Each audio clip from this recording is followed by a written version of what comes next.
So welcome everyone.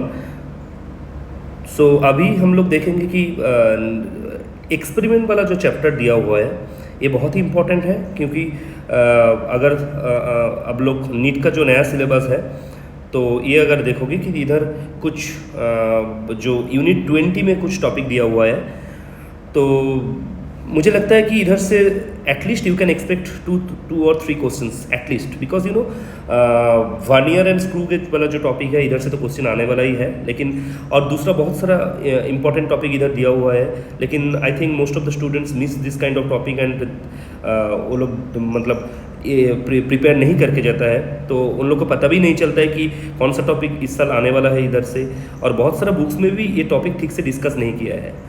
But today I am thinking that okay, I'll teach all the topics in details along with the MCQs which may come in this NEET 2024. Okay, so आप लोग just be focused on the topic and मैं जो MCQ इधर देने वाला है आप लोग मेरे साथ ट्राई करो।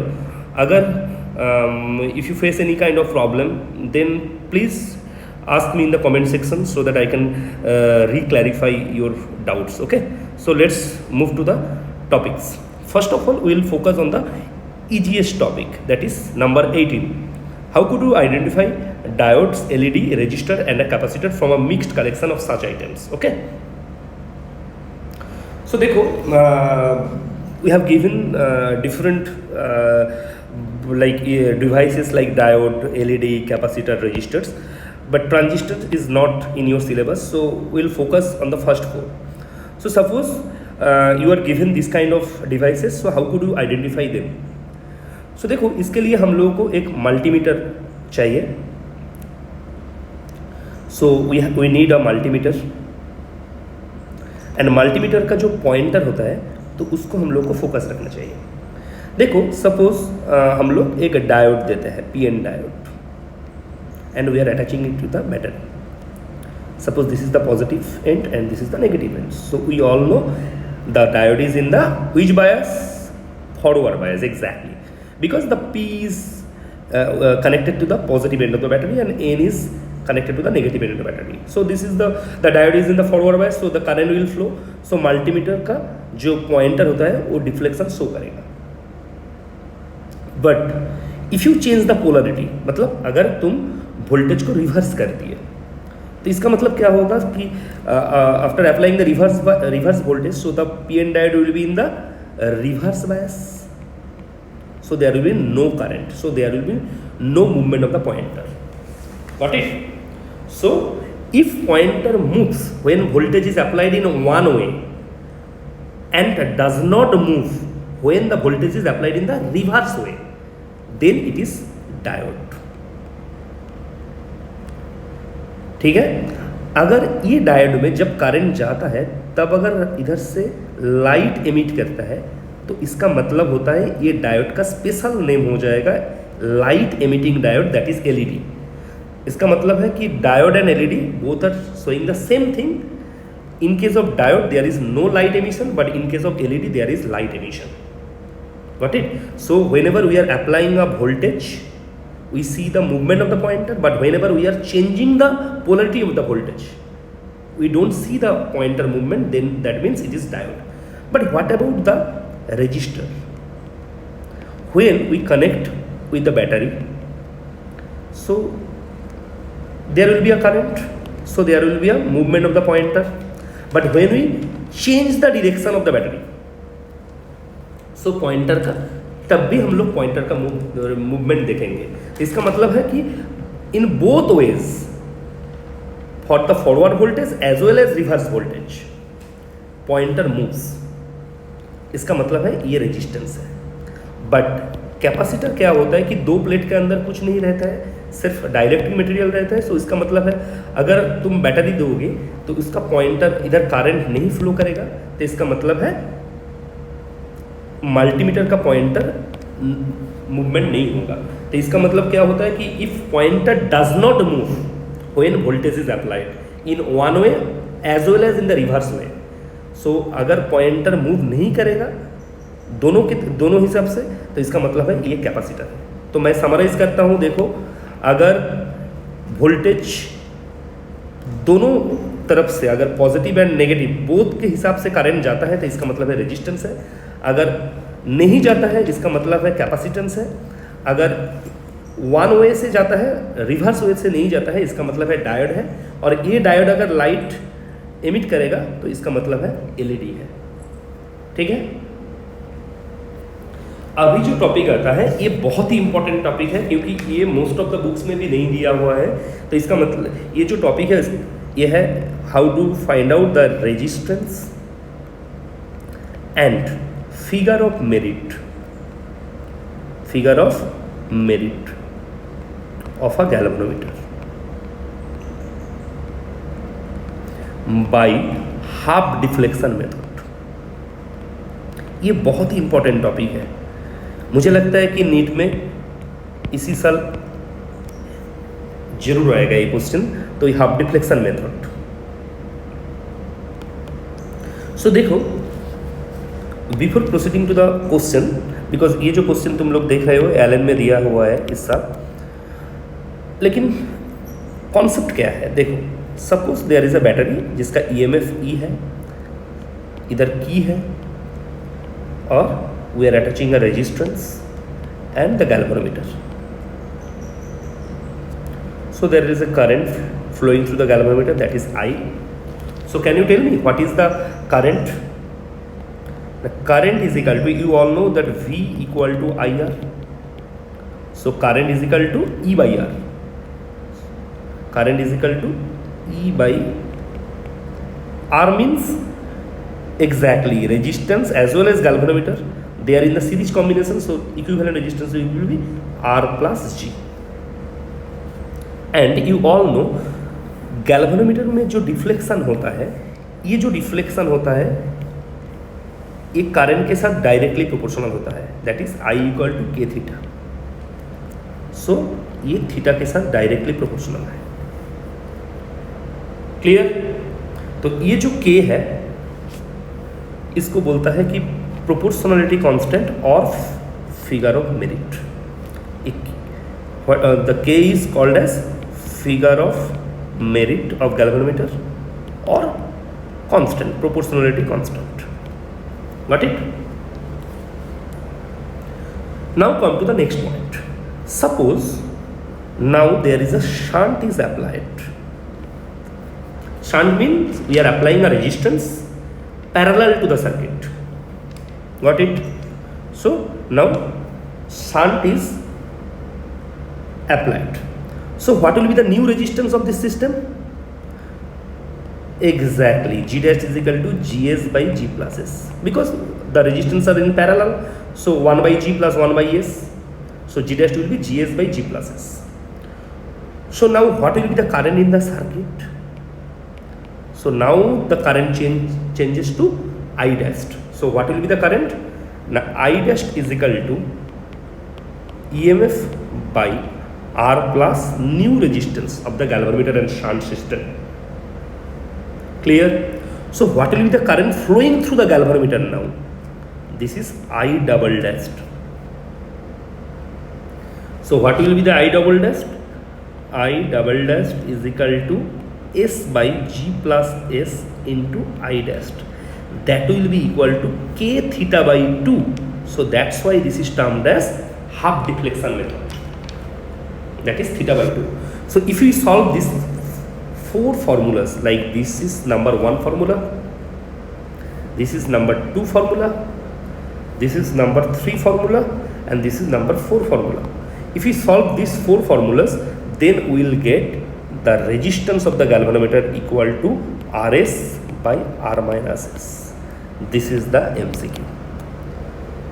So if you don't understand this also, but please remember this formula. And what is the figure of merit? The K is equal to I by theta. So that is E by R plus G into theta. R plus G into theta. Got it? And here, if n is the number of total division in the galvanometer, then the current required to produce the full deflection, that is Ig, that is the current in the galvanometer, is equal to Nk. This is another formula. So you have to remember three formula. This is the first formula for MCQs, this is the second formula for MCQ, and this is the third formula for MCQs. But this is the most important formula. Now comes to the question.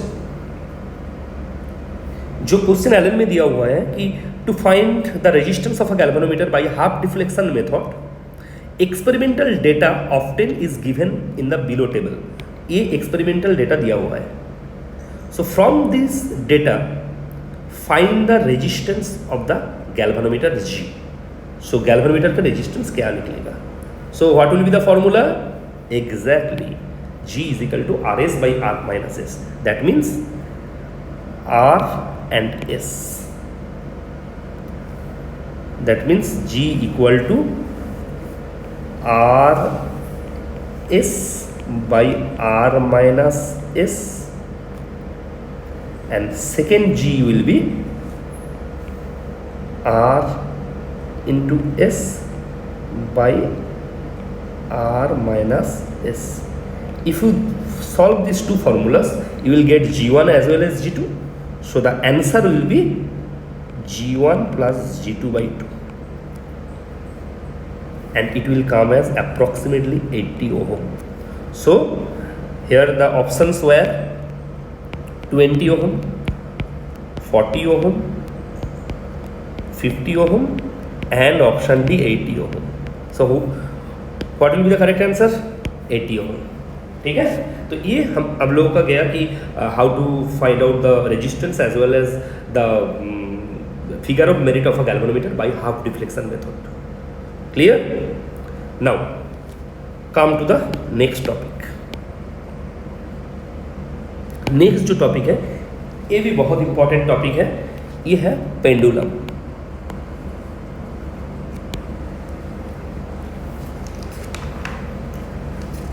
The same topic. देखो pendulum तुम लोग को पता है कि हाँ ये है मीन पोजीशन, ये है एक्सट्रीम पोजीशन, और ये है पेंडुलम का लेंथ है. और what will be the what is the time period? 2 pi root over L by G. ठीक है. तो पेंडुलम का जो क्वेश्चन आता है कि total energy of a pendulum, ये बहुत इंपॉर्टेंट है. टोटल एनर्जी, क्योंकि देखो अगर तुम NTA का जो टॉपिक है उधर अब अगर जाओगी तुम देखोगी, देखो थर्ड टॉपिक जो है simple pendulum dissipation of energy by plotting a graph between the squares of amplitude and time. ये बहुत ही इंपॉर्टेंट टॉपिक है. ठीक है. तो देखो पेंडुलम का ये मीन पोजीशन है. Suppose we assume it as a A point and this is extreme, that is B point, and this is at C point. This is in midway between any mean and extreme position. Suppose A E है और this is the point F. You all know some important concept. What is the energy in case of mean position? The mean position and extreme position. Mean position, the energy is kinetic, and extreme, the kinetic energy is 0, only potential energy is there. But so at mean position, that is A point, only kinetic energy is there, and in extreme point, that is B and C point, only potential energy is there, kinetic energy is 0. And whereas in the mean position, potential energy is 0. But what about the E and F point? E and F point, both kinetic energy as well as potential energy is there. This is the basic concept of pendulum or SHM. So got it? So in extreme point, what is the energy? Only the potential energy. Kinetic energy is 0. And what about the mean point? The potential energy is 0, kinetic energy is maximum. And E and F point, both the energy are present. Now, so what is, suppose if the pendulum moves from A to F, so what is the height achieved by the body? Suppose this point is D, this point is D, and this distance is small d. So this is the amplitude. This small d is nothing but the amplitude, because we assume that AF and DF is almost same, and which is nothing but small d. Got it? And what is AD? AD is H. That means when the pendulum is moved from A to F, so it is raised by H. It is raised by H. So from the triangle of, if you, so what is this? This is L. This is L. So we can easily write that L square equal to L minus HR whole square plus D square. And from here we can easily find out that H is equal to D square by 12. Actually you need not to remember all that things, but you just focus the main concept. So H is equal to D square by 12. Now just tell me what is the potential energy at E. E point जो होता है, तो इधर potential energy कितना होता है? The potential energy is equal to mgh. So this is the potential energy at E. Potential energy is equal to mgh. And what is h? D square by 12. So mg d square by 12. This is the potential energy at E. And what is the potential? What is the kinetic energy at E? The kinetic energy is equal to half mv square. Half mv square.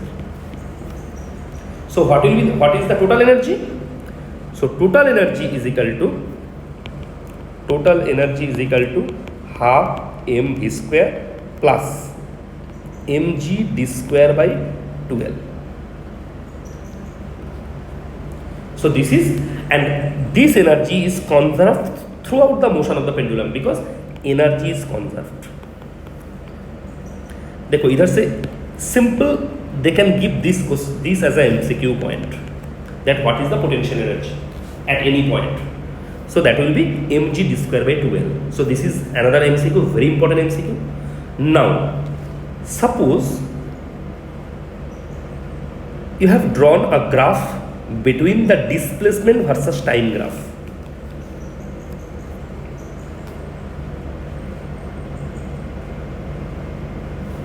Okay, so displacement versus time graph. So what will be, you can find out the velocity from this graph,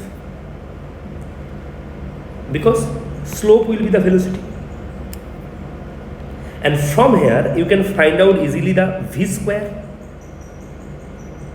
So from this v square you can easily find out the half mv square. This is the total energy.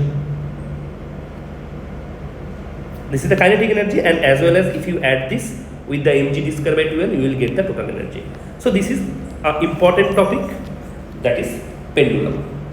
Okay, so now move for the very important topic, that is vernier and screw gauge. Vernier and screw gauge, very important topic. देखो ये बहुत important है कि vernier में दो scale use करते हैं हम लोग, एक मेन स्केल, एक vernier scale. So main scale का जो डिवीजन होता है, हम लोग जो स्केल जनरली यूज करते हैं, तो इसमें you all know that 1 centimetre 2 centimetre and it is divided by 10. So that means each of the main scale जो डिवीजन होता है, this is nothing but 1 millimetre. So what is one main scale division? So one main scale division is equal to 1 millimeter. Clear? So now comes to the vernier scale. Just अब लोग सोचो कि main scale से ही तो हम लोग कुछ किसी का लेंथ निकल सकते थे, लेकिन ये वर्नियर स्केल क्यों आया है? इसका मतलब देखो, इसको समझने के लिए थोड़ा कॉन्सेप्ट में जाना पड़ेगा। सपोज एक मेन स्केल मैं ड्रॉ करता हूँ, ठीक है, ये 0 पॉइंट है, ये 1 सेंटीमीटर है, ये 2 सेंटीमीटर है, ऐसा करके जाता है। तो अभी इसका अंदर तुमको पता है कि हाँ चलो 1 2 3 4 5 6 7 8 9 10 1 2 3 4 5 6 7 8 9 10 ऐसा करके रहता है। अभी suppose if you want to measure this length of this rod by this main scale, can you tell me, can you able to measure this scale, measure this length with this vernier scale, sorry main scale? No, because just remember, just see it, it is just more than 1.2 centimeter but less than 1.3 centimeter. देखो ये जो length है, this is just midway between 1.2 and 1.3 इसका अंदर है। तो ये हम लोग इधर सिर्फ मेन स्केल से मेजर नहीं कर सकते, क्योंकि मेन स्केल का जो डिवीजन होता है वो है 1 millimetre. So we can find out the 1 millimetre length, but इससे छोटा लेंथ हम लोग इधर से नहीं मेजर कर सकते हैं, ठीक है। तो इसका मतलब है इसका लेंथ जो होगा ये 1.2 सेंटीमीटर से ज़्यादा होगा, लेकिन 1.3 सेंटीमीटर से कम होगा, बिकॉज 1.2 सेंटीमीटर से ज़्यादा है ये लेंथ और 1.3 सेंटीमीटर से कम है ये लेंथ। क्लियर? तो ये मेन स्केल से हम लोग नहीं निकल पाते हैं, क्योंकि देखो मेन स्केल का सबसे मिनिमम डिवीजन जो होता है 1 millimetre, so it can measure only 1 millimetre shortest length, but इससे छोटा लेंथ हम लोग मेन स्केल से नहीं निकल पाते। तो इसी के लिए हम लोग को वर्नियर स्केल का ज़रूरत होता है, ठीक है। तो हम लोग क्या करते हैं ना, इधर हम लोग एक वर्नियर स्केल दे देते हैं, ये वर्नियर स्केल है। क्लियर? जनरली वर्नियर स्केल में 10 डिवीजन रहता है, और ये जो 10 डिवीजन होता है ये मेन स्केल का 9 डिवीजन के साथ कोइंसाइड करता है। सो वर्नियर स्केल का 10 division equal to main scale 9 division. इसका मतलब है मेन स्केल का एक डिवीजन कम होता है हर वक्त। ऐसा देखो, सपोज वर्नियर का 20 डिवीजन अगर क्वेश्चन में देगा तो इसका मतलब है मेन स्केल का कितना division, 19 division. In the same वे अगर क्वेश्चन में देता है कि चलो वर्नियर का n डिवीजन मेन स्केल का एग्जैक्टली n-1 डिवीजन। जेई में क्वेश्चन में दिया था एक क्वेश्चन, अगर मेन स्केल में n डिवीजन होगा तो वर्नियर में कितना होगा, exactly n+1 division. n+1 division in case of vernier is equal to n division of main scale. So इस हिसाब से हम लोग बाद में देखेंगे कि लिस्ट काउंट कैसे निकलते हैं। तो ये सब बहुत इंपॉर्टेंट टॉपिक है, ये बहुत इंपॉर्टेंट कॉन्सेप्ट भी है। सो देखो हमने इधर क्या लिया है कि वर्नियर का 10 division coincide with 9 main scale division. अच्छा, can you tell me main scale का एक डिवीजन कितना होता है, एग्जैक्टली 1 मिलीमीटर। इसका मतलब है मेन स्केल का 9 डिवीजन कितना होगा, 9 मिलीमीटर। और मेन स्केल का 9 डिवीजन इक्वल टू वर्नियर का कितना डिवीजन है, 10 division. So 10 vernier scale division का मतलब होगा 9 millimetre. 10 vernier scale 9 millimetre. So 1 vernier scale division is equal to 9/10 millimetre. ये बहुत ही इंपॉर्टेंट है कि ईच वर्नियर स्केल डिवीजन कितना होता है। अभी देखो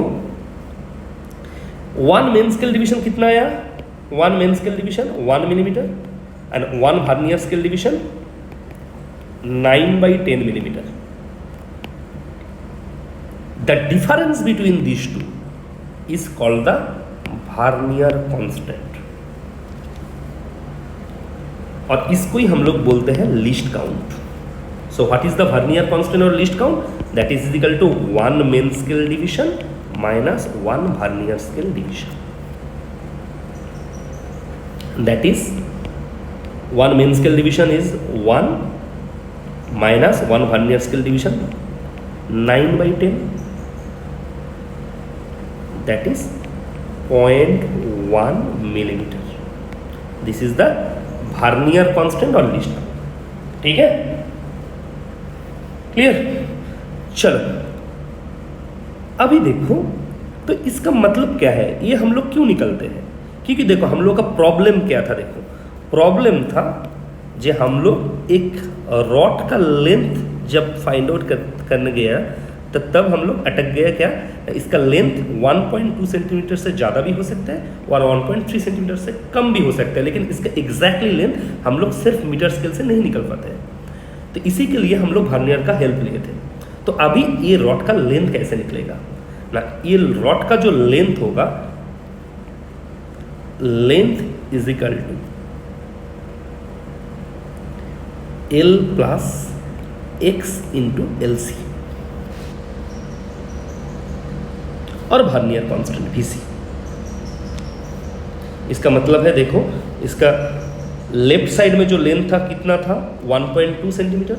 सो L is equal to 1.2 centimetre plus vernier constant क्या आया था? 0.1 millimetre. Vernier constant 0.1 millimetre into ये जो x है ये बहुत ही इंपॉर्टेंट है. ये जो x है ये बहुत इंपॉर्टेंट है. क्या है ना? x is the, suppose vernier का जो कोई एक डिवीजन, देखो वर्नियर स्केल का कोई ना कोई डिवीजन मेन स्केल का एक डिवीजन के साथ एक साथ लाइन में आता है, मतलब कोइंसाइड करता है. सो this is the x is the division of vernier scale which is coinciding with main scale. Suppose there is a question given that okay, the fifth division of vernier scale is coincide with the main scale. That means x is equal to 5. So suppose if this is the fifth division of vernier scale coincide with the main scale, then you have to put the value of x is 5. So what will be the answer? 1.2 plus 5 into what is the vernier constant? 0.1. Clear? But no, it is the wrong answer. Why? Because the length you are calculating in which unit? Centimeter, and the vernier constant is in the millimeter. You cannot do that, so you have to convert it into the centimeter. That is 0.01 centimeter. So if you find out the value, it comes as 1.2 plus 0.05, so 1.25 centimeter. So the length of the rod will be 1.25 centimeter, and you all know that it is in between 1.2 and 1.3 centimetre. इसका अंदर का value है. तो ये rod का length exactly आ गया 1.25 centimetre. ठीक है, देखो हम लोग 2 डिजिट तक, डेसिमल के बाद 2 डिजिट तक गया.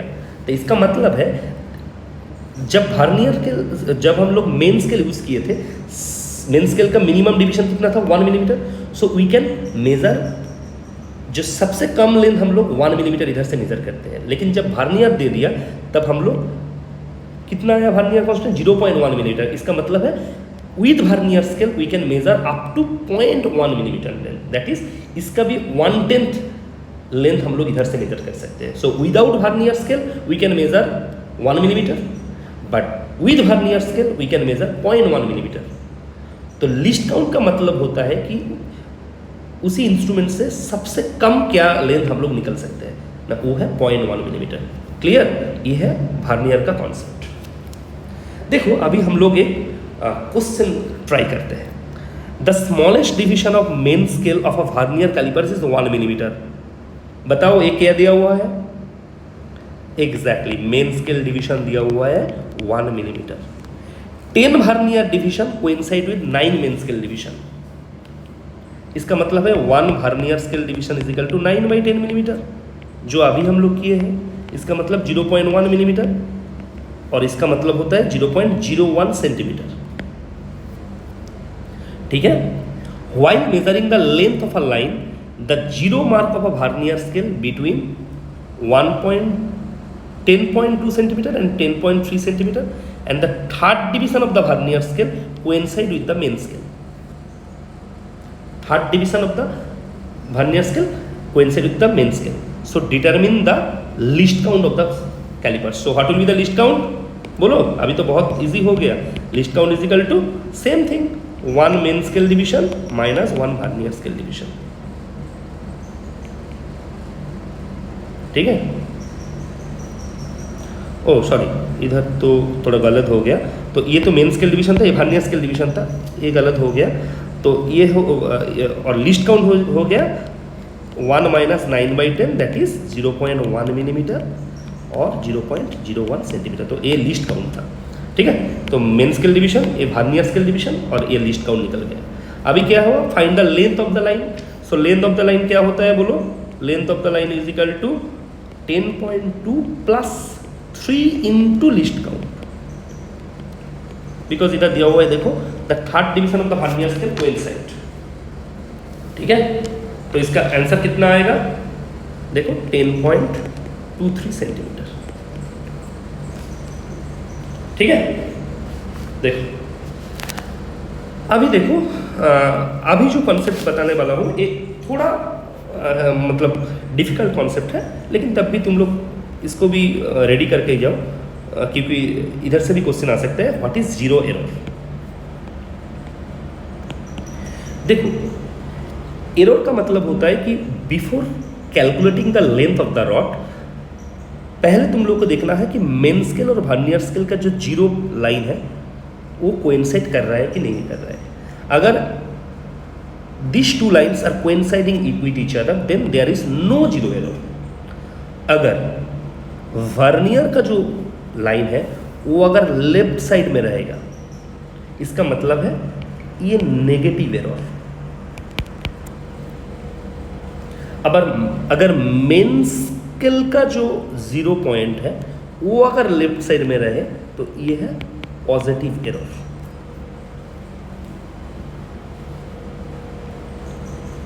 ठीक है, ये है पॉजिटिव एरर। तो सपोज मैं एक एग्जांपल दे रहा हूं, ये है मेन स्केल, ये है वर्नियर स्केल। ठीक है, इसका जीरो इधर है और इसका जीरो इधर है वर्नियर का। तो बोलो एक मतलब पॉजिटिव एरर और नेगेटिव एरर इधर देखो, main scale left side, main scale left side मतलब ये पॉजिटिव एरर है, ये है पॉजिटिव जीरो एरर।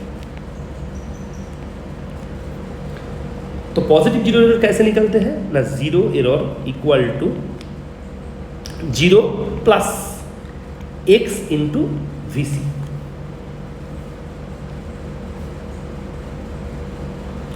इधर देखो ये जो डायग्राम है, सपोज इधर ये जो है ये मेन स्केल है, ये वर्नियर स्केल है। सपोज ये वर्नियर स्केल का है, वर्नियर स्केल का suppose 5th division main scale का कोई एक डिवीजन के साथ मैच कर गया, इसका मतलब है x इज इक्वल टू 5 और ये जो वर्नियर कांस्टेंट 0.01, से इसका मतलब है इसका जीरो एरर कितना है 0.05 centimetre. So this is the way you can find out the zero error. देखो ये क्वेश्चन तुम लोगों को ऐसा भी दे सकते हैं कि इसी हिसाब से मेन स्केल और वर्नियर स्केल का एक डायग्राम तुमको दे दिया, तो उधर से तुमको जीरो एरर निकालना है। तो इसका जीरो करेक्शन कितना होगा, ये देखो जीरो एरर जो होता है वो होता है minus zero error equal to zero correction. So zero correction अगर करना है, so zero correction is equal to minus of 0.05 centimeter. So the actual length, whenever you are calculating the actual length, the length will be 0.05 centimeter less than the measured length. Okay, so zero error positive but zero correction will be negative. Clear? So that means zero error is subtracted while the zero correction is added. Again I am repeating the term because it is very important for statement wise question. Zero error is subtracted but zero correction is added. very very important statement based question. ठीक है, तो ये हो गया vernier scale and उसका vernier callipers का जितना भी क्वेश्चन आ सकता है. तो अभी आता है स्क्रू गेज. स्क्रू गेज अगर वर्नियर कैलिपर्स ठीक से समझा गया तो स्क्रू गेज भी बहुत इंपॉर्टेंट है. इधर दो स्केल होता है, एक सर्कुलर स्केल होता है, एक लीनियर स्केल होता है. ये जो है लीनियर स्केल, इधर लीनियर स्केल. ठीक है, तो दो स्केल होता है, एक सर्कुलर स्केल, एक लीनियर स्केल. अच्छा, स्क्रू गेज जो होता है उसका और भी एक नाम है. स्क्रू गेज उसको बोलता है कि माइक्रोमीटर स्क्रू. Micrometer screw. ये जो सर्कुलर स्केल है, ये सर्कुलर स्केल सपोज एक कंप्लीट अगर रोटेशन, इसको अगर रोटेट करोगी, वन कंप्लीट रोटेशन में ये लीनियर स्केल में जितना दूर जाता है, इसका मतलब है the linear distance moved by the screw, the linear distance moved by the screw, by the screw when it gives one complete rotation. अगर ये सर्कुलर स्केल को एक कंप्लीट रोटेशन 360 डिग्री का होगा तब वो लीनियर डिस्टेंस जितना मूव करेगा, जैसे स्क्रू हम लोग देते हैं ना, तो इसको बोलते हैं कि स्क्रू पिच. स्क्रू पिच बहुत इंपॉर्टेंट है क्योंकि ये स्क्रू गेज का जो लिस्ट काउंट होता है, ये लिस्ट काउंट होता है screw pitch divided by total number of circular scale division. Circular scale division बहुत ही इंपॉर्टेंट चीज़ है कि लिस्ट काउंट है screw pitch by total number of circular scale division. And mostly you know one thing, ये circular scale का division 100 रहता है mostly. ठीक है, सपोज स्क्रू पिच दिया हुआ है 1 millimetre. So what will be the least count? The least count is equal to screw pitch divided by total number of circular scale division. This is 100, so that means 0.01 millimeter, that means 0.001 centimeter. So this is the list count. And again the total reading will be what? Total reading in the same way you have find out it for the vernier scale, that is total reading is equal to n plus n into LC. जैसे उधर क्या था L plus x into L C, in the same way n plus n into L C. Clear?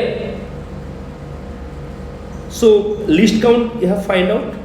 Then what is capital N and what is small n? Okay, I will not tell it right now because I will come to an question first and then I will approach this formula. Got it? अच्छा, here also we can find out the positive zero error and negative zero error. ठीक है, if the circular scale marking 0 is below the reference line, this is positive zero error, and above the reference line 0 is there, so this is negative zero error. Anyways, zero error is not so much important for this for your need, but थोड़ा इसको भी पढ़ के जाना क्योंकि अगर दे दिया तो तब मुश्किल हो सकता है. ठीक है, anyways, now come to a question for the screw gauge. The screw pitch of a screw gauge is 1 millimeter and there are 100 division. So tell me what is the least count? Exactly 1 millimeter by 100. It is very easy. So this is the screw pitch, that is 0.01 millimeter. When faces A and B are just touching each other without putting anything between the studs, 32nd division of the circular scale coincide with the reference line. When the glass plate is placed between the studs, then the linear scale reads 4 division and the circular scale reads 16 division. Find out the thickness of the glass slab. Anyways, just read it out. So again I'm repeating, when the glass plate is between the studs, the linear scale reads 4 division and the circular scale reads 16 division. Find out the thickness of the glass slab. 0 of linear scale is not hidden from circular scale when AB touches on each other. So I am giving you just 30 seconds to solve it out. Just try it. Okay, I have already find out the least count. So what will be the linear scale division? Linear scale reading. Linear scale reading.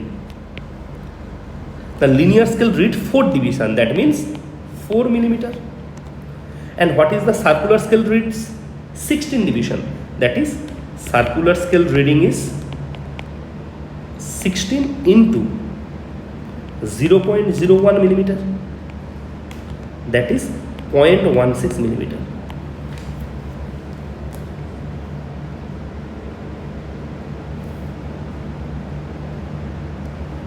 Clear?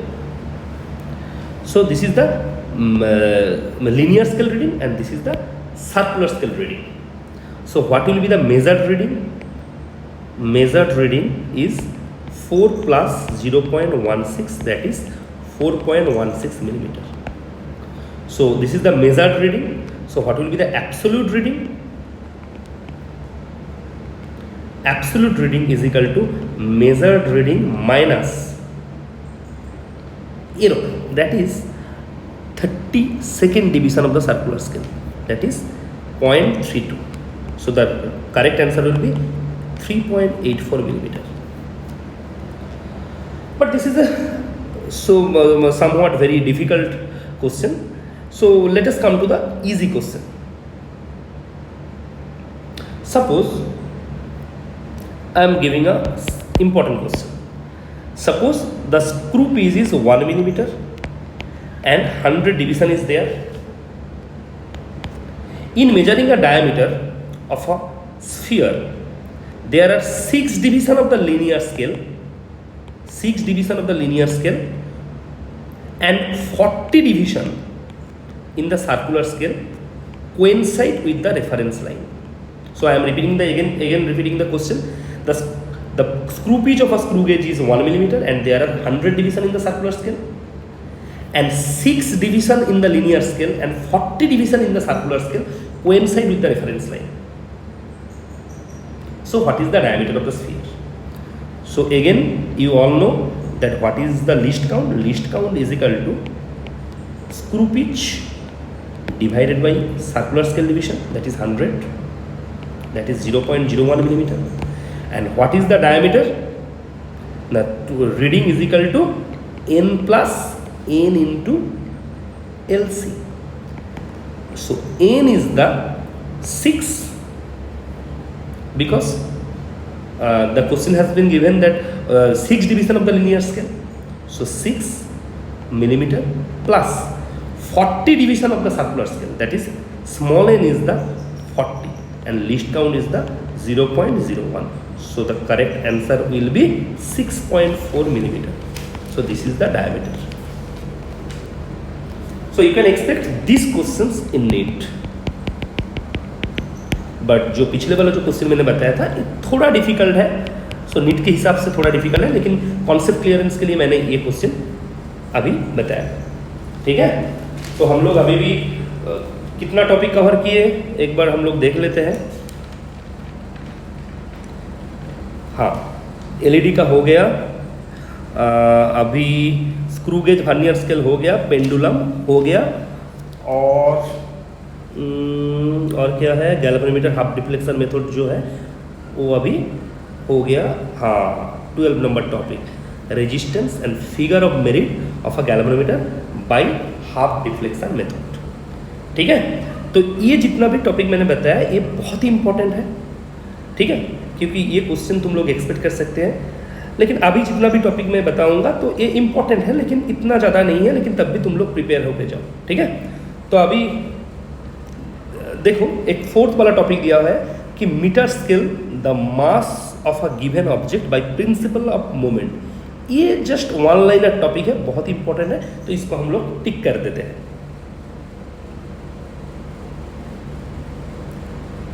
ठीक है, चलो देखो metre scale बहुत ही important है। देखो suppose 1 metre का scale दिया हुआ है, that means 1 metre, that means 100 centimetre. ठीक है, इसका जो 50 सेंटीमीटर जो होगा, जो मिड पॉइंट है, ठीक है, तो इसको हम लोग फल्क्रम के जैसे बिहेव करते हैं। इधर हम लोग वेज डाल दिए हैं, तो ये हो गया फल्क्रम। ठीक है, अभी एक साइड और 2 साइड, देखो जो मोमेंट जो होता है ना, द प्रिंसिपल ऑफ मोमेंट जो होता है, तो इसका प्रिंसिपल, ये भी क्वेश्चन आ सकता है कि मीटर स्केल का जो एक्सपेरिमेंट है वो क्या है ना, ये है प्रिंसिपल ऑफ मोमेंट्स।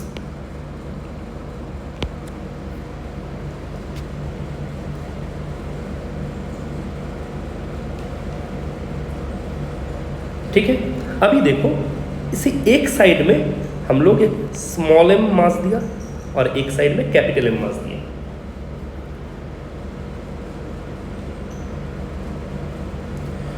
और ये मास अगर वेज से A1 डिस्टेंस में है, अगर 50 में नहीं होता है, अगर ये A2 डिस्टेंस में दिया हुआ है, अगर ये इक्विलिब्रियम में रहेगा, तो इसका मतलब क्या होता है कि इसका जो वेट है ये है स्मॉल एम जी, और इसका जो वेट है कितना है, capital M G. So small M G into A1 equal to capital M G into A2। So this is the moment, because force into distance from the fulcrum is called the moment of force. So this is the simple thing, so you can expect this as a question. So metre scale का कुछ मतलब यही question आ सकता है और कुछ नहीं आएगा इधर से। तो अभी देखो दूसरा वाला टॉपिक में हम लोग जाते हैं कि हम लोग यंग मॉड्यूलस जो है वायर का, तो इधर का जो एक्सपेरिमेंट वाला क्वेश्चन दे सकते हैं वो बहुत ही इंपॉर्टेंट है। देखो young modulus is equal to stress by strain.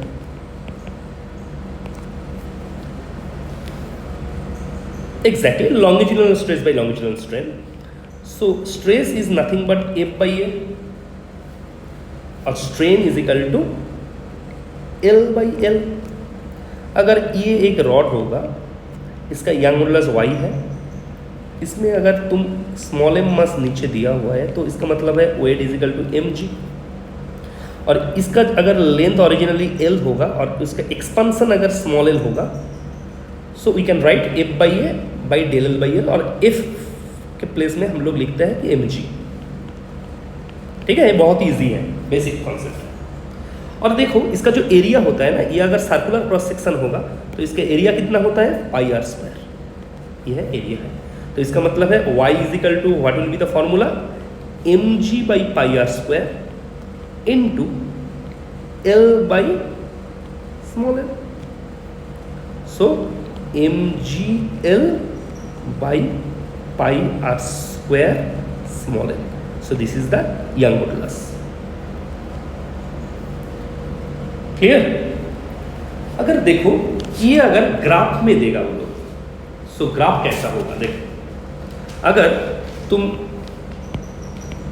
Load that is M G versus elongation that is small L, this is elongation, इसका अगर ग्राफ ड्रॉ करोगी तो ये देखो एकदम सिंपल चीज बात है। देखो ये अगर इधर से तुम एल के साथ दैट इज द इलोंगेशन और load is the M G, इसका अगर रिलेशन तुम निकलोगी तो ये देखो कितना आ रहा है। देखो L is equal to capital L by pi R square Y into M ji.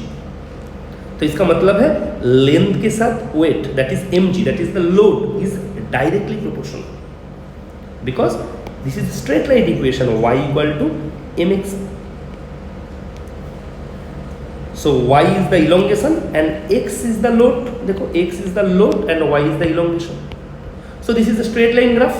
So the graph will be like this. So this is a straight line graph. And what will be the slope? इसका slope होगा देखो slope is nothing but L by pi R square Y. तो इसका slope कितना होगा?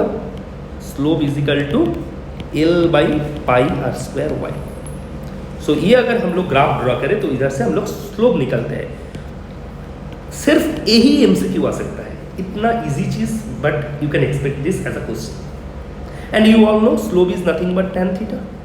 So from here you can also find out the y, that is Young modulus. So y will be equal to L by pi r square tan theta. देखो ये वाला, ये एक second question you can expect. So young modulus वाला जो है, इधर से तुम दो क्वेश्चन एक्सपेक्ट कर सकते हो। एक है तुम्हारा slope is equal to L by pi r square y, that is equal to tan theta, and from here you can again find out the y, that is y equal to L by pi r square theta. So young modulus हम लोग कैसे निकलते हैं? With graph. ये बहुत important है, ठीक है। देखो दूसरा जो टॉपिक बहुत ही इंपॉर्टेंट टॉपिक है, जो है स्पेसिफिक हीट वाला, ठीक है। देखो एक मिनट, ठीक है। इससे पहले हम लोग एक छोटा टॉपिक कवर कर देते हैं। सो दोनों बहुत इंपॉर्टेंट टॉपिक है। कैपिलरी ट्यूब, ये बहुत इंपॉर्टेंट है। कैपिलरी ट्यूब का क्वेश्चन है। देखो कैपिलरी ट्यूब का तुमको पता है कि हाँ, ये अगर पानी होगा तो इसमें अगर कुछ कैपिलरी ट्यूब हम लोग देते हैं तो the water will raises off, so the H is equal to 2t cos theta by r rho g. So that will be a concave, concave, and if you add the mercury then that will be convex, you all know. So the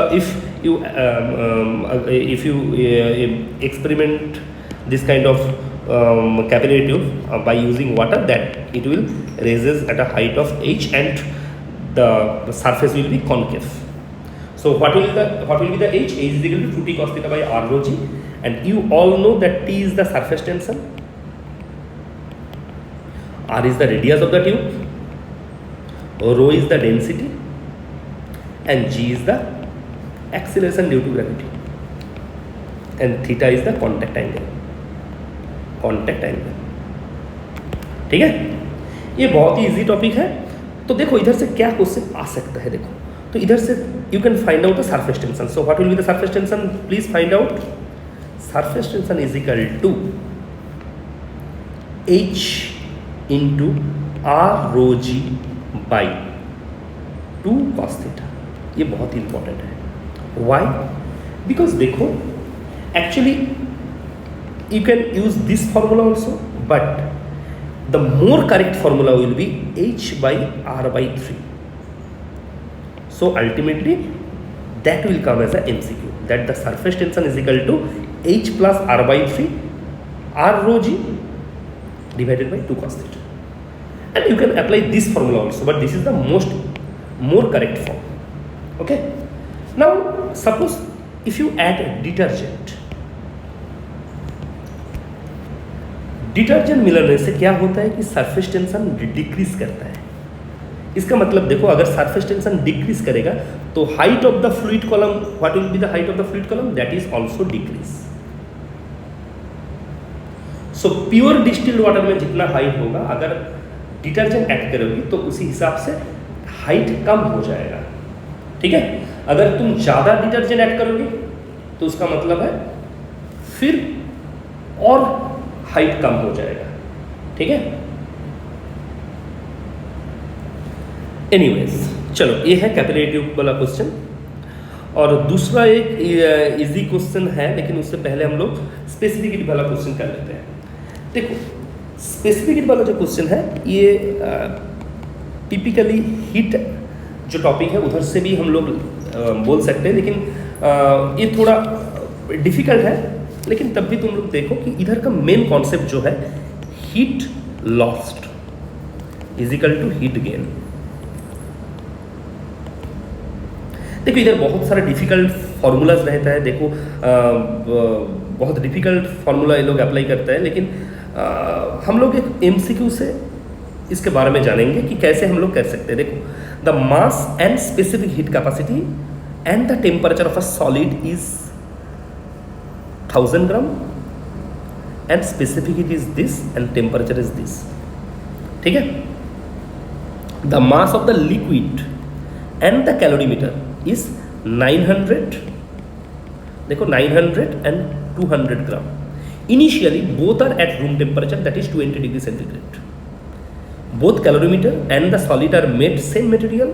In the steady state, the temperature of the mixture is 40 degree centigrade. Then find out the specific heat capacity of the unknown liquid.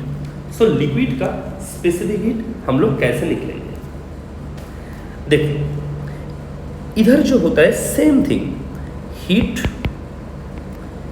given by the solid, very very important, is equal to heat taken by calorimeter plus heat taken by liquid, bye the unknown liquid.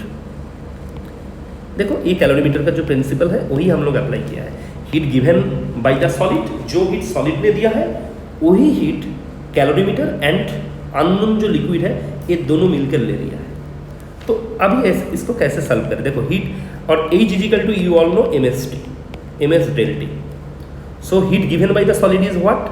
1000 into half into, देखो solid का temperature कितना था 80 और अभी mixer का temperature क्या हो गया 40।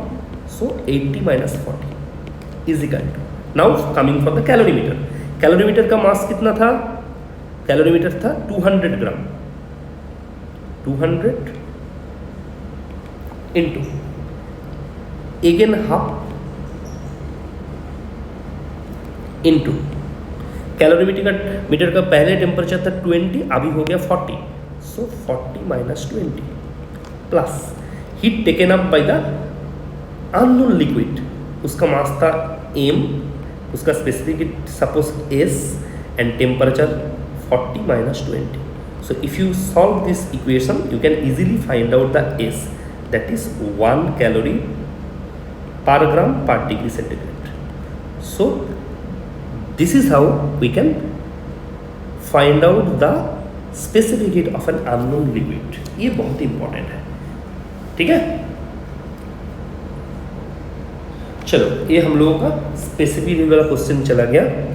तो अभी हम लोग आते हैं कि रेजोनेटिंग ट्यूब, ये बहुत इंपॉर्टेंट है। रेजोनेटिंग ट्यूब देखो हमने फिर दूसरा एक वीडियो डाले हैं जो है हम लोगों का इस साल नीट में क्या क्वेश्चन मतलब आएगा, जो मैंने प्रेडिक्ट किया है उसके अंदर रेजोनेटिंग ट्यूब बहुत इंपॉर्टेंट टॉपिक है। देखो रेजोनेटिंग ट्यूब में डिटेल्स अगर देखोगे कि सपोज एक ट्यूब है इसमें पानी दिया हुआ है। सो ये ओपन ट्यूब और क्लोज ट्यूब, एग्जैक्टली ये क्लोज ट्यूब है। सो क्लोज ट्यूब का जो एयर कॉलम का लेंथ है सपोज दिस इज L1, तो अभी फंडामेंटल का जो है वो है क्या होता है ये λ/4 एग्जैक्टली। सो इधर से हम लोग निकलते हैं कि चलो इसका फ्रीक्वेंसी होता है V/4L1, ठीक है।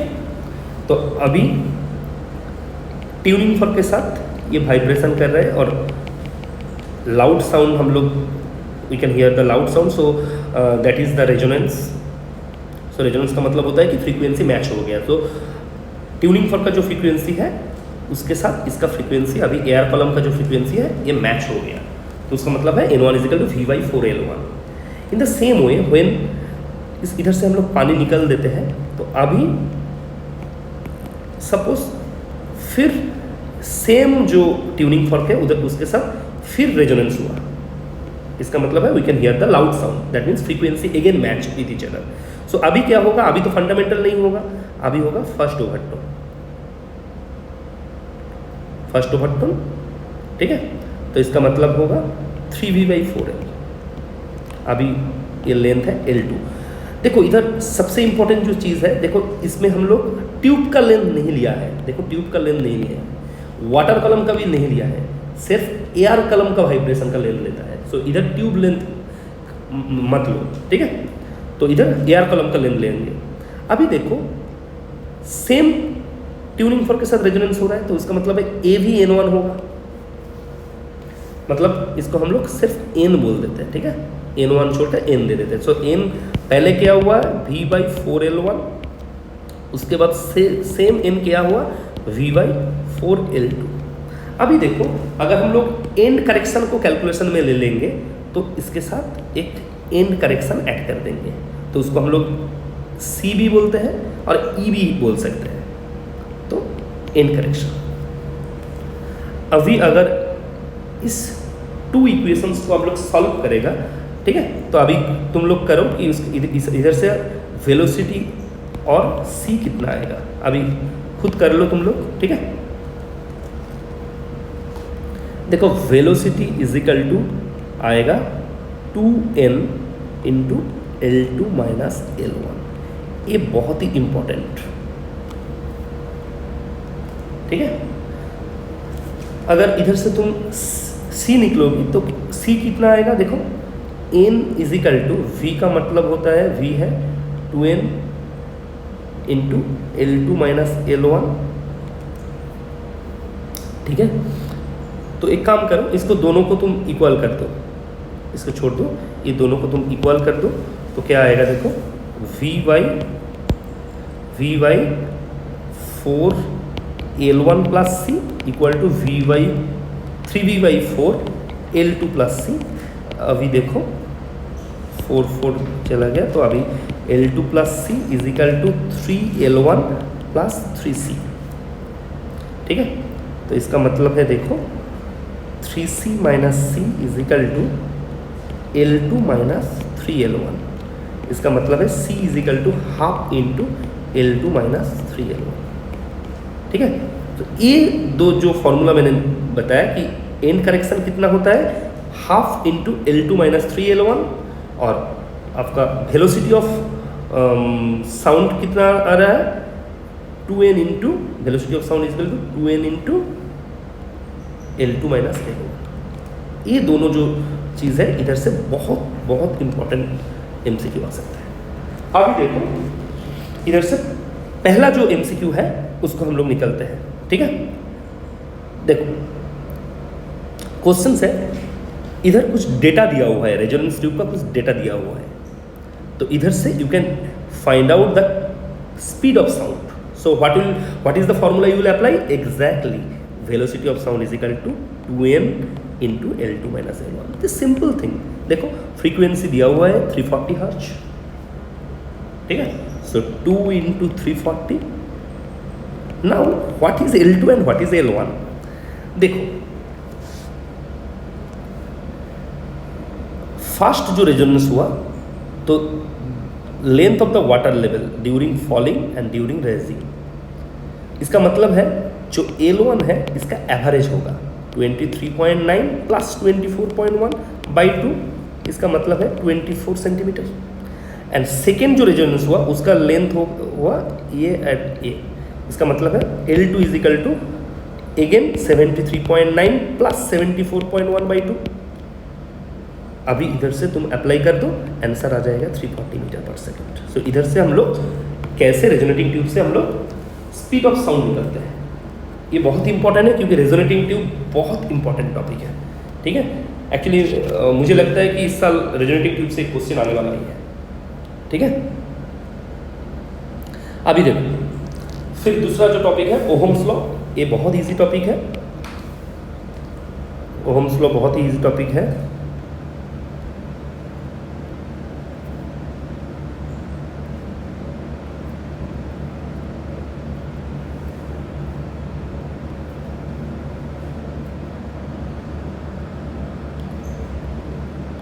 ठीक है, अच्छा ओहम्स लॉ जो है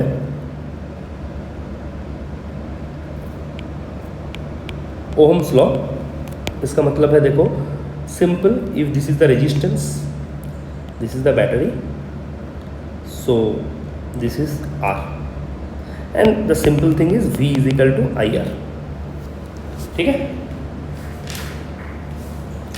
सो इधर से जो क्वेश्चन जैसे दे सकता है, और you all know that resistance is equal to rho L by A, resistance is equal to rho L by A, and if you consider a wire जिसका रेडियस आर है तो उसका मतलब है rho L by pi R square. So this is very simple, ठीक है। देखो अब इधर से क्या क्वेश्चन तुम एक्सपेक्ट कर सकते हो, देखो in an experiment of Ohm's law when potential difference is 10 volt, so voltage is 10 volt, current is 1, ठीक है, voltage is 10.0 volt, mind it, voltage is 10.0 volt,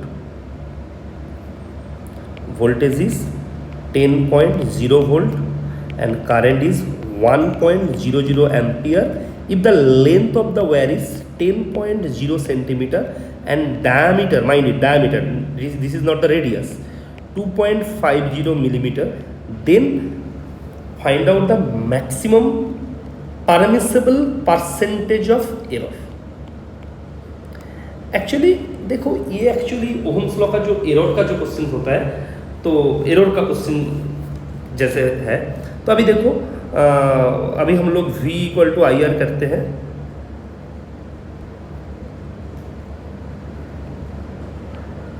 V equal to I R, so maximum permissible error of resistivity, so I into rho L by A, so I into rho L by pi r square। so इधर से resistivity कितना आता है, देखो V into pi R square by V into pi R square by I into L, I into L। देखो resistance and diameter मतलब क्या होता है, r बाई 2, तो इसका मतलब है r square, sorry resistance is equal to d by 2, resistance is equal to d by 2, तो इसका मतलब है r स्क्वायर होगा d स्क्वायर बाई 4। सो इसको अगर तुम डायमीटर में कन्वर्ट कर दो तो ये आएगा पाई d square v by 4IL। अभी देखो अभी जैसे हम लोग एरर निकलते हैं कि चलो इसका del rho by rho is equal to 2 into del D by D plus del V by V plus del L by L plus del I by I, ठीक है। अभी देखो क्या क्या डेटा तुम्हारे पास है, देखो डायमीटर कितना था, डायमीटर 2.50 मिलीमीटर, इसका मतलब है देखो डेसिमल के बाद कितना पॉइंट है, 2 पॉइंट है, सो उसका एरर होगा 0.01 बाई 2.50 प्लस। अभी वोल्टेज देखो कितना था 10.0, वोल्टेज इज 10.0 वोल्ट, डेसिमल के बाद कितना लाइन है, कितना पॉइंट है 1, इसका मतलब है 0.1 is the error by 10.0। In the same way length कितना था, लेंथ देखो 10.0 सेंटीमीटर, इसका मतलब है again 0.1 by 10.0।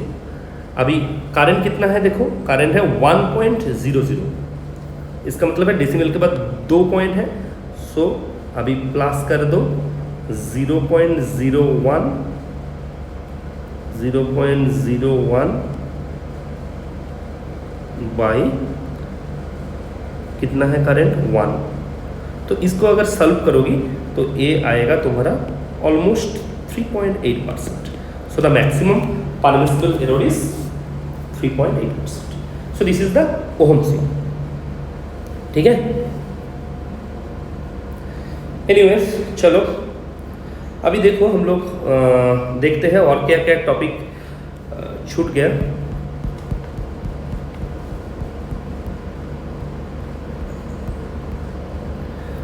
Vernier callipers, screw gauge, simple pendulum, metre scale, Young modulus, surface tension, resonating tube, specific heat, resistivity of the materials, resistance of the given wire, ठीक है, galvanometer by half deflection method, और identification of the diode, LED and resistor, ठीक है। तो अभी और छोटा बहुत टॉपिक है कुछ। देखो पहले हम लोग टर्मिनल वेलोसिटी निकलते हैं, terminal velocity and metre bridge का जो रेजिस्टिविटी होता है वो देखते हैं। ठीक है, चलो ठीक है, जल्दी हम लोग मूव करते हैं क्योंकि अभी almost we are coming to an end. Almost all topic हम लोग कवर कर दिया। तो देखो देखो अगर एक फ्लूइड जो होता है viscous fluid, suppose a spherical body is moving through the fluid, that is viscous fluid. So देखो अगर इसके ऊपर क्या क्या फोर्स अप्लाई करते हैं, downwards mg, upwards buoyancy force, upwards viscosity force, and viscosity force is equal to, you all know what is Stokes law? Viscosity force is equal to 6 pi eta rv. And what is the buoyancy force? V rho liquid into g, that is 4 by 3, as because it is spherical body, 4 by 3 pi r cube rho liquid into g. And what is mg? V rho body into g, again 4 by 3 pi r cube rho body into g. ठीक है, तो at equilibrium mg is equal to b plus viscosity force. You just put all the values and you can easily find out the velocity, and that is called the terminal velocity, and that is equal to 2 by 9 r square z by eta rho body minus rho liquid, rho body minus rho liquid, or you can write rho minus sigma if the sigma is the density of the liquid. ठीक है, ये है terminal velocity. Actually terminal velocity का साथ radius का क्या relation है?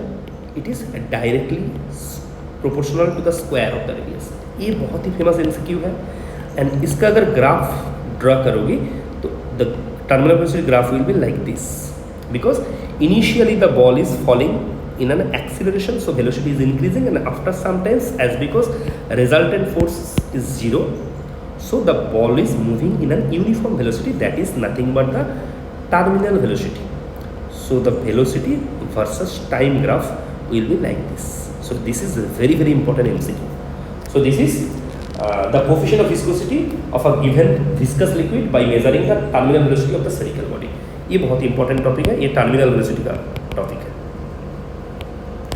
ठीक है, और देखो और जो दूसरा टॉपिक छूट गया वो है मीटर ब्रिज वाला है। मीटर ब्रिज बहुत ही इजी है। देखो मीटर ब्रिज का तुमको पता है कि हाँ चलो ये 1 मीटर का स्केल है, ठीक है, 1 मीटर का स्केल है, और इधर एक नोन रेजिस्टेंस है, इधर एक अननोन रेजिस्टेंस है, इधर गैल्वेनोमीटर है। I am not coming to the details, and this is L, this is 100 minus L, and we assume this as a P, and this is Q, this is R, this is S, and this is the unknown resistance. So if there is no deflection in the galvanometer, so this is the null point, ठीक है। So actually this is the jockey, arrow will be like this way, ठीक है। Anyways, this is very easy, I am not coming to the details. So this is nothing but the simple the balanced Wheatstone bridge principle, balanced Wheatstone bridge principle. So P by Q equal to R by S. So P is the L, Q is the 100 minus L is equal to R by S. So this is the unknown resistance. So from here we can find out the unknown resistance, P by Q equal to R by S. ठीक है, question इधर से क्या आ सकता है? देखो ये जो अननोन रेजिस्टेंस है, ये जो S और X whatever you can assume, so what will be the resistance? The resistance is equal to again rho L by A, A का मतलब है पाई आर स्क्वायर, ठीक है। सो इधर से हम लोग रो निकल सकते हैं, rho is equal to S pi R square by L. So मतलब we can find out the specific resistance और रेजिस्टिविटी। सो हम लोग इधर से रेजिस्टिविटी कैसे निकलते हैं, क्योंकि देखो मीटर ब्रिज जो बैलेंस ट्विस्टन ब्रिज का प्रिंसिपल है, उधर से हम लोग क्या निकल सकते हैं कि अननोन रेजिस्टेंस निकल गया है। अभी उसका अगर लेंथ और रेडियस मालूम है तो इधर से हम लोग रेजिस्टिविटी ऑफ द मटेरियल की फाइंड आउट कर सकते हैं। ठीक है, चलो ये चला गया मीटर ब्रिज। नेक्स्ट जो टॉपिक है ये भी मतलब छोटा टॉपिक है लेकिन इम्पॉर्टेंट है। जैसे प्रिज्म जो है उसका जो मिनिमम डेविएशन है, minimum deviation, I am not coming into the details, minimum deviation जो है, so mu is equal to sine minimum deviation del M plus A by two by sine A by two. ये बहुत important है minimum deviation में। ठीक है, ये अगर I1 है, ये R1 है, ये R2 है, ये I2 है।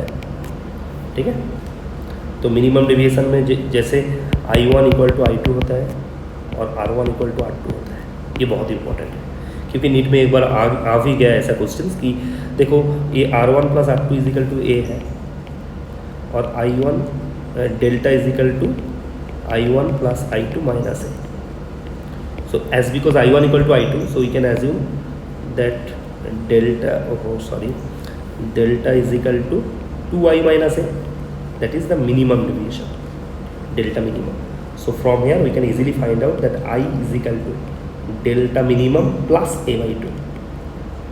This is a very important question है।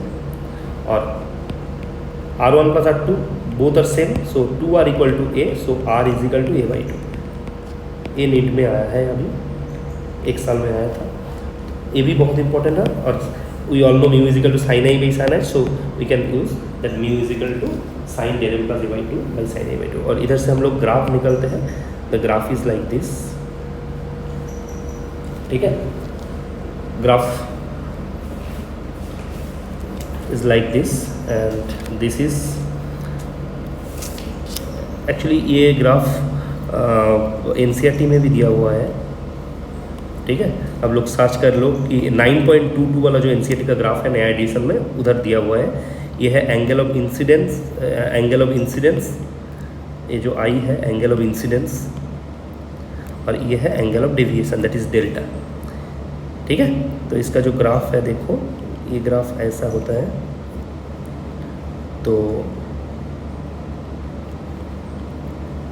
ये 40 डिग्री होता है, अगर ये 40 to 60 का अंदर होता है। एनीवेज ग्राफ देख लो, इसी हिसाब से ग्राफ का मतलब ये आई वर्सेस एंगल ऑफ डेविएशन का ग्राफ है, ये मिनिमम डेविएशन में है। ठीक है, चलो फिर अभी जो टॉपिक में मैं आऊँगा ये इम्पॉर्टेंट है ऑप्टिक्स में ही। How could you find out the focal length of a convex lens by the method of parallax, the method of parallax. देखो ये मतलब ये भी मेरा जो मिरर एंड लेंस कॉम्बिनेशन वाला जो टॉपिक है, ये मैंने मतलब जो मेरा इम्पोर्टेंट क्वेश्चंस नीट का जो 2024 में आएगा, तो उसी वीडियो में मैंने ये भी डाल दिया। लेकिन तब भी मैं थोड़ा बोल देता हूँ कि देखो ये कॉन्वेक्स लेंस है, ये कॉन्वेक्स मिरर है। ठीक है, अभी देखो ये अगर ऑब्जेक्ट है तो इधर से लाइट जाता है, तो convex lens converging in nature, so the light will go like this। if ये जो लाइट है ये अगर perpendicularly falls on the mirror, then it will retrace its path, so it will again come back, so the object and image will coincide। this is the essence of this question, so the object and image will coincide। और ये perpendicularly fall करेगा, इसका मतलब है the direction will be towards the centre, so that will be the centre of the convex mirror. ठीक है, तो उसका मतलब है ये होगा रेडियस ऑफ कर्वेचर। सपोज मैं एक क्वेश्चन दे रहा हूं, देखो सपोज बोला कि एक कॉन्वेक्स लेंस है, उसका फोकल लेंथ 30 सेंटीमीटर। ठीक है, और convex lens and convex mirror के बीच में जो डिस्टेंस है ये सपोज 50 सेंटीमीटर दिया हुआ है। सो what will be the focal length of the convex mirror, ये क्वेश्चन है। और ये जो ऑब्जेक्ट है, सपोज ये ऑब्जेक्ट दिया हुआ है, चलो लेट अस कंसीडर 60 सेंटीमीटर। देखो अभी क्या होता है, देखो सो ये जो लेंस है, लेंस का focal length 30 centimetre and the object is placed at where 60, that means 2f। इसका मतलब होता है कि इसका इमेज कहाँ प्रोड्यूस होगा, एग्जैक्टली 2f में ही होगा, मतलब 60 सेंटीमीटर में ही होगा। बट 50 सेंटीमीटर के सामने क्या आ गया, एक कन्वेक्स मिरर आ गया, तो इसका मतलब है ये इमेज जो होगा 60 में ये वर्चुअल था, अभी इधर से फिर रिफ्लेक्ट होकर वो पहले कोइंसाइड कर गया। इसका मतलब है देखो ये अगर 60 होगा, ये 50, तो what will be this distance 10 centimetre, so that will be the radius of curvature. So the focal length will be 10/2, that is 5 centimetre. So this is the answer. Like that way you can solve many questions. So ये बहुत important है। और एक बात देखो, और lens का जो फॉर्मूला है 1/v माइनस 1/1 = 1/f, और मिरर का जो फॉर्मूला है 1/v plus 1/u equal to 1/f equal to 2/r। ये मिरर का फॉर्मूला है, ये लेंस का फॉर्मूला है, ठीक है। तो मिरर लेंस का हो गया और प्रिज्म भी हो गया। अभी देखो और एक जो है, जो फॉरवर्ड बायसिंग और रिवर्स बायसिंग वाला जो क्वेश्चंस दे सकते हैं तुम लोग को। जैसे फॉरवर्ड बायसिंग का ग्राफ कैसा होता है, देखो अगर पी एन डाइट का जो ग्राफ है, this graph is like this, ठीक है। ये है करंट, ये है voltage, so this is forward bias, ठीक है। फॉरवर्ड बायस में करंट बहुत ज़्यादा होता है तो ये मिली एम्पियर में होता है, और रिवर्स बायस मतलब जो नेगेटिव वोल्टेज देते हैं जब, तब माइक्रो एम्पियर में करंट आता है, और इसको बोलते हैं हम लोग ब्रेकडाउन वोल्टेज। तो जिसके बाद तो मतलब current in the opposite direction flow, ठीक है, तो इसको बोलते हैं ब्रेकडाउन और जेनरेट ब्रेकडाउन वोल्टेज। तो इसके हिसाब से जेनरेट डायोड हम लोग डिज़ाइन करते हैं। और जेनरेट डायोड का जो क्वेश्चंस होता है तो वो तो डिफरेंट टॉपिक्स हो गया, लेकिन जेनरेट डायोड का सिंबल होता है, Zener diode is act as a voltage regulator. जैसे ही क्वेश्चन देता है कि ये एक रेजिस्टेंस है, this is the generate diode and this is the resistance where the voltage is regulated, and this is P is negative and is positive, so this is in the reverse bias. So इधर जो voltage होता है ये voltage same होगा because they are in the parallel and generated used as a voltage regulator. So anyways इसी concept के ऊपर big question आ सकता है, ठीक है। तो देखो हम लोग अभी देखते हैं कि कुछ टॉपिक छूट गया कि नहीं गया। तो अभी देखो वर्नियर हो गया, स्क्रू गेज हो गया, सिंपल पेंडुलम हो गया, metre scale, Young modulus, surface tension, viscosity, resonating tube, heat capacity, resistivity of the material, resistance by Ohm's law, resistance and figure of merit by half deflection method जो बहुत important है, convex lens, convex mirror, parallax method, triangular prism, characteristics of PN diode, Zener diode and LED. सिर्फ एक topic निकल गया, वो है refractive index of the glass slab using travelling microscope. Just one line, एक बहुत ही इजी टॉपिक है।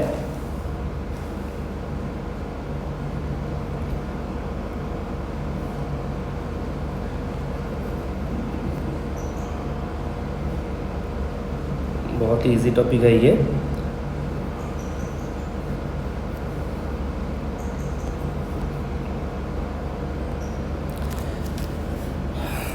देखो ग्लास स्लैब, ठीक है। So glass slab, refractive index of a glass slab using a travelling microscope. इधर देखो ये जो ग्लास स्लैब का जो रिफ्रैक्टिव इंडेक्स होता है, इधर मतलब you don't have to know the details about it, but just एक एमसी के लिए just remember one formula, mu is equal to R3 minus R1 by R3 minus R2। Just remember this single formula, ठीक है, जिसमें R1 is the real position, देखो real position which is measured, and R2 is the apparent position of a object, because एक glass slab के नीचे हम लोग P object they देते हैं, तो apparent position is measured, and R3 is the position measured by using microscope। so microscope के use करने के बाद जो पोजीशन हम लोग को मिलता है वो है R3, ठीक है। Actually the most important concept is this R3 minus R1 is the real thickness of the slab, real thickness of slab, and this is the apparent thickness of the slab, apparent thickness of the slab। so real thickness, because you all know that from the concept of refraction that mu is equal to real depth by apparent depth, apparent depth, the same thing, this is the real depth, that is the real thickness, and this is the apparent depth, apparent thickness। so mu is equal to R3 minus R1 by R3 minus R2, and R1 is the real position, R2 is the apparent position, and R3 is the position by the microscope। so you have been given 3 length and you have to find out the mean। so the length which is given by the microscope, that is R3, and other two will be the R1 and R2, ठीक है। तो ये formula को use करने के बाद तुमको मतलब इधर refractive index of the glass slab you can find out. तो ये जितना भी टॉपिक मैंने बताया तो ये सबसे इम्पॉर्टेंट है, ये नया मतलब इंक्लूड किया है, बहुत सारा टॉपिक है। ये experiment most of the books में नहीं दिया हुआ है, मोस्ट ऑफ द मतलब जो कोचिंग सेंटर भी होते हैं वो लोग भी इसको स्किप कर जाते हैं, स्टूडेंट लोग तो और भी ज़्यादा स्किप करते हैं। लेकिन इसलिए मैं सोचा ठीक है चलो लास्ट मिनट में इसी टॉपिक को तुम लोग को रैप अप कर देता हूँ, और जितना भी एमसीक्यू मैंने बताया तो इसी के अंदर ही क्वेश्चन आएगा, ठीक है। चलो ठीक से पढ़ाई करो, फिर मिलते हैं दूसरा कोई वीडियो में। Thank you.